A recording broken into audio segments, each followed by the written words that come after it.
자, 지역별 상황도 알아보죠. 먼저 콜센터에서 집단 감염이 일어난 수도권입니다.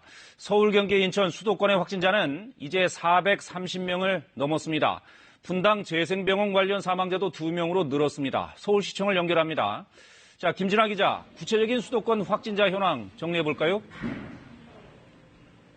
네, 오늘 0시 기준 수도권 확진자는 모두 437명입니다. 어제보다 22명이 늘어났습니다.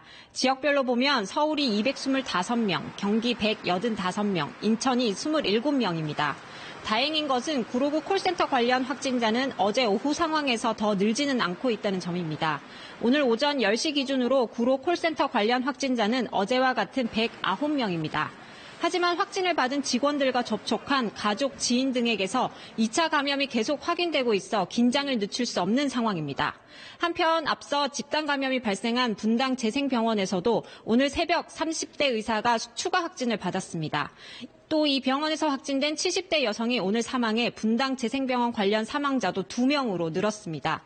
수도권에서 발생한 한국인 사망자 2명은 모두 분당 재생병원에 입원해 있던 환자들입니다.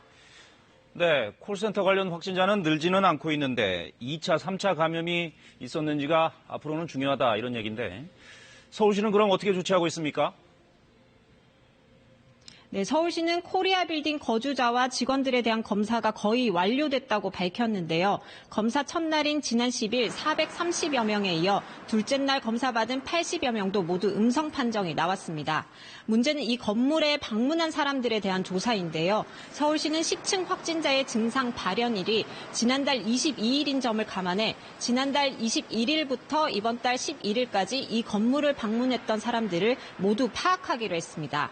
어제 세계통신사의 통신기록 제공을 요청했고 경찰과 질병관리본부의 협조를 받기로 했다고 밝혔습니다.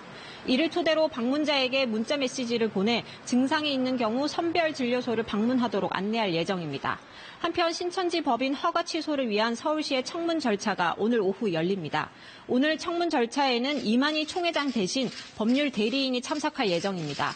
앞서 서울시는 신천지 측이 방역당국에 허위 명단 등을 제출해 공익을 해하는 행위를 했다고 보고 신천지 법인 사무실에 대한 현장 조사를 진행한 바 있습니다. 지금까지 서울시청에서 KBS 뉴스 김진아입니다.